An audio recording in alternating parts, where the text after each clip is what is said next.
జిల్లా కలెక్టర్లు, ఎస్పీలు అంటే ఐఏఎస్లు, ఐపీఎస్ల యొక్క సమావేశం. రాష్ట్ర వ్యాప్తంగా ఉన్నటువంటి ఐఏఎస్లు, ఐపీఎస్లతో రాష్ట్ర ప్రభుత్వం ఈ ఒక మీటింగ్ని అరేంజ్ చేసింది. ఒక రోజు మొత్తం జరిగేటువంటి మీటింగు. న్యాచురల్గా ఏంటంటే ఇలాంటి మీటింగ్లని సీఎం గారు ప్రారంభించి తర్వాత మిగతా వాళ్ళు మాట్లాడుతూ ఉంటారు. కానీ పవన్ కళ్యాణ్ గారికి చంద్రబాబు నాయుడు గారు ఇచ్చే ప్రాధాన్యత ఏంటంటే సీఎం గారు ప్రారంభించాల్సినటువంటి ఉపన్యాసాన్ని పవన్ కళ్యాణ్ గారు ప్రారంభించేటువంటి అవకాశాన్ని ఇచ్చారు. అది చాలా మంచి సాంప్రదాయం. అంటే పవన్ కళ్యాణ్ గారిని ఆయన ప్రోత్సహిస్తున్నటువంటి విధానాన్ని మనం గమనించవచ్చు. ఆ ఉపన్యాసం ఆ ప్రారంభ ఉపన్యాసంలో పవన్ కళ్యాణ్ గారు చాలా వ్యాలిడ్ పాయింట్స్ని చెప్పారు.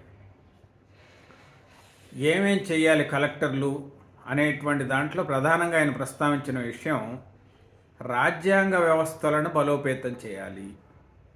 ఏదైతే రాజ్యాంగం ఉందో ఆ రాజ్యాంగం మనకేం సూచిస్తుందో ఆ అంశాలను పరిగణలోకి తీసుకోండి. బాబాసాహెబ్ అంబేద్కర్ గారు ఏవైతే రాజ్యాంగంలో మనకి చెప్పారో, ఏ వ్యవస్థలైతే రాజ్యాంగబద్ధంగా ఏర్పాటైనాయో ఆ వ్యవస్థలన్నీ కూడా స్వతంత్రంగా పనిచేసేలాగా చూడవలసినటువంటి బాధ్యత మీ అందరిపైన ఉంది. గత ప్రభుత్వంలో రాజ్యాంగ వ్యవస్థలన్నీ బలహీనపడిపోయినాయి. ఏ రాజ్యాంగ వ్యవస్థ కూడా సక్రమంగా పనిచేసినటువంటి పరిస్థితి కనపడట్లేదు. మొత్తం కూడా విధ్వంసం జరిగింది. ఎక్కడా కూడా ఏ వ్యవస్థ కూడా స్వతంత్రంగా వాళ్ళ పనులు వాళ్ళు చేసుకునేటువంటి అవకాశాన్ని ఇవ్వాల. ఎంతో కష్టపడి లక్షల మందితో పోటీపడి వచ్చేటువంటి ఐఏఎస్ ఆఫీసర్లు, ఐపీఎస్ ఆఫీసర్లు వీరు కొంతమంది నాయకుల యొక్క కనుసన్నల్లో, కొంతమంది నాయకుల యొక్క అదుపాజ్ఞల్లో పనిచేయాల్సినటువంటి పరిస్థితి రావటం దురదృష్టకరం. అలాంటి పరిస్థితి కూటమి ప్రభుత్వంలో రాదు. నేను తప్పు చేసినా శిక్షించగలిగేటువంటి వ్యవస్థలు ఉండాలి. ఆ స్థాయిలో వ్యవస్థలను బలోపేతం చేయాలి. ఏ ఒక్క వ్యక్తి అయినా తప్పు చేస్తే తప్పు చేసిన వాడికి పనిష్మెంట్ ఉండాలి. అది చిన్నవాడికి ఒక శిక్ష, పెద్దవాడికి ఒక శిక్ష అనేటువంటి అభిప్రాయం రాకూడదు. అదేవిధంగా అభివృద్ధి, సంక్షేమం రెండు కూడా అంటే కొత్త విధానాలను రూపకల్పన చేయాలి, కొత్త ఆలోచనలు చేయాలి. ప్రభుత్వానికి మంచి పేరు వచ్చేలాగా అధికారులంతా కూడా పనిచేయాలి. ప్రభుత్వానికి బలమైనటువంటి సహకారాన్ని అందించాలి. అప్పుడు మాత్రమే రాష్ట్రం అభివృద్ధి చెందుద్ది, అప్పటిదాకా రాష్ట్రం అభివృద్ధి చెందదు అనేటువంటి మాటలు అధికారులను ఉద్దేశించి ఆయన మాట్లాడుతూ, నాకు అనుభవం లేదు, నేను కొత్తగా మంత్రి పదవిని చేపట్టాను, బాధ్యతలు నిర్వహిస్తున్నా, బాగా సుదీర్ఘమైనటువంటి అనుభవం ఉన్నటువంటి చంద్రబాబు నాయుడు గారి దగ్గర నుంచి నేర్చుకుంటున్నా నేను అనేటువంటి మాట మాట్లాడాడు. అంటే ఏంటంటే పవన్ కళ్యాణ్ గారు ప్రాక్టికల్గా ప్రస్తుత రాష్ట్ర పరిస్థితి ఏంటి, రాష్ట్రం ఏం కావాలని వాళ్ళు కోరుకుంటున్నారు, దానికి అధికారుల సహకారం ఏ రకంగా కావాలని వాళ్ళు ఆశిస్తున్నారనే విషయాన్ని ఆయన యొక్క ఉపన్యాసంలో అందరికీ అర్థమయ్యేలాగా చాలా అద్భుతంగా తెలియజేసినటువంటి విషయం. ఆయన మాట్లాడుతూ కొన్ని రకాల కొటేషన్స్, కొంతమంది పెద్దలు మాట్లాడినటువంటి మాటలను కోట్ చేస్తూ, కొన్ని సూక్తులను కోట్ చేస్తూ, కొన్ని కొటేషన్స్ చెప్తూ ఆయన మాట్లాడినటువంటి విధానం అంటే కలెక్టర్ల సమావేశం అంటే ఆషామాషిగా ఏదో ఒక రాజకీయ ఉపన్యాసం చేయటం కుదరదు. కలెక్టర్లకు దిశానిర్దేశం చేయాలి.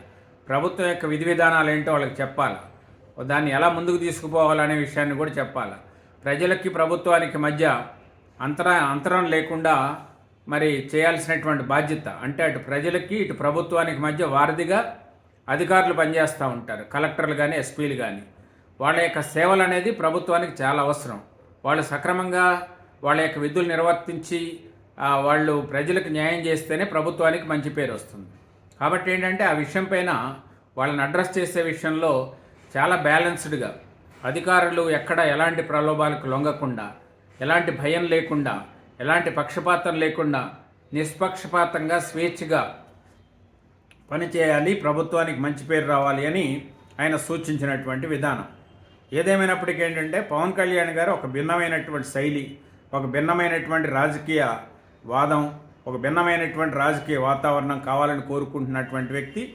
పంచాయతీరాజ్ వ్యవస్థల నుంచి రాష్ట్ర ప్రభుత్వం దాకా అన్ని వ్యవస్థలు కూడా బలోపేతం కావాలి.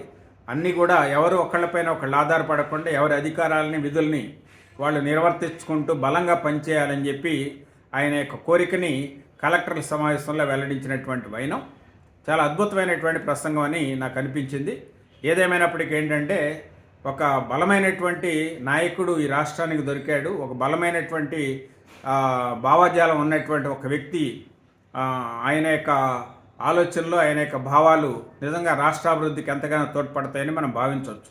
దానికి తోడు అనుభవజ్ఞుడైనటువంటి చంద్రబాబు నాయుడు గారు ఆయన యొక్క నిరాడంబరతకు నిదర్శనం. నేర్చుకుంటారు, అందరూ నేర్చుకుంటూనే ఉంటారు. చంద్రబాబు నాయుడు గారు కూడా అదే చెప్పారు, లెర్నింగ్ ఈజ్ కంటిన్యూస్ ప్రాసెస్, అది ఎక్కడ ఆపకూడదు, ఎక్కడ నాపితే అక్కడే ఆ మనిషి ఆగిపోతాడు.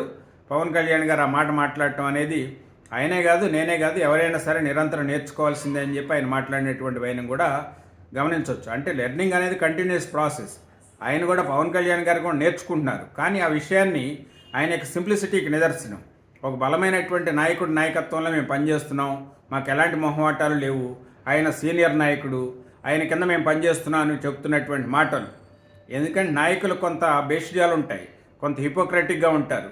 కానీ అవన్నీ ఏం లేకుండా బలంగా పనిచేయాలి, రాష్ట్రానికి మేలు జరగాల, రాష్ట్ర అభివృద్ధి కోసం మేమంతా పాటుపడుతున్నాం, మేము బలంగా నిలబడింది రాష్ట్రంలో రాజ్యాంగ వ్యవస్థలని కుదేలైపోతున్నాయనే ఉద్దేశంతోనే మేమందరం కలిసాం, కూటమి ప్రభుత్వంగా వచ్చాం. కాబట్టి ఆ లక్ష్యాన్ని సాధించే దిశలో మీరు అందరూ పనిచేయాలని ఆయన చెప్పినటువంటి విధానం ఏదైతే ఉందో అది చాలా అద్భుతంగా ఉంది.